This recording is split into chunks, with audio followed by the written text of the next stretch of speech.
एस्ट्रॉनिक fans कैसे आप सब लोग कमेंट करते हैं खैरियत से होंगे। जितनी कहानी के साथ आई हूँ मैं, जिसका नाम है जादुई हिरन। बहुत समय पहले हरे भरे जंगल के किनारे बसे सुंदरपुर गांव में आरव नाम का एक दयालु लड़का रहता था।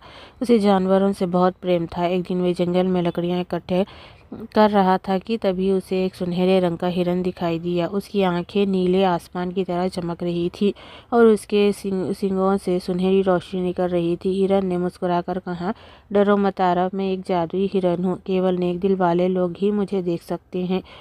आरव हैरान रह गया, लेकिन उसने डरने की बजाय हिरन को प्रणाम किया।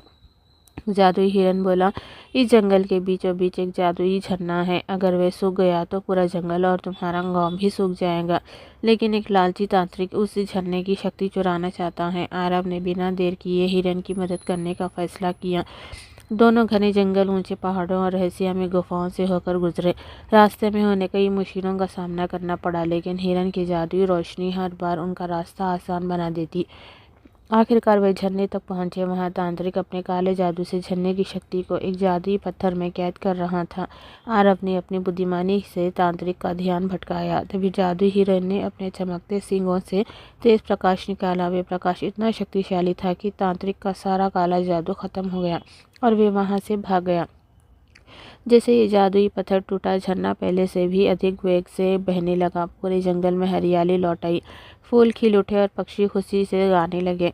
जादुई हिरन ने कहा, आरव, तुम्हारी दयालुता और साहस ने इस जंगल को बचा लिया। ये कहकर उसने आरव को एक सुनहरा पत्ता दिया और बोला, जब भी तुम किसी की निस्वार्थ भाव से मदद करोगे, ये पत्ता तुम्हें सौभाग्य देगा। कुछ ही क्षणों में जादुई हिरन चमकती रोशनी में बदलकर आकाश में गायब हो गया। आरव गाँव लौट आया। उसने सभी को जंगल और प्रकृति की रक्षा करने का संदेश दिया। उस दिन के बाद गांव के लोग पेड़ लगाने लगे और जानवरों की रक्षा करने लगे। कहते हैं कि आज भी जो व्यक्ति सच्चे मन से जंगल की रक्षा करता है, उसे कभी कभी वे जादुई हिरन दिखाई देता है। दयालुता, साहस और प्रकृति की रक्षा करने वाला व्यक्ति हमेशा सच्ची सफलता और सम्मान पाता है।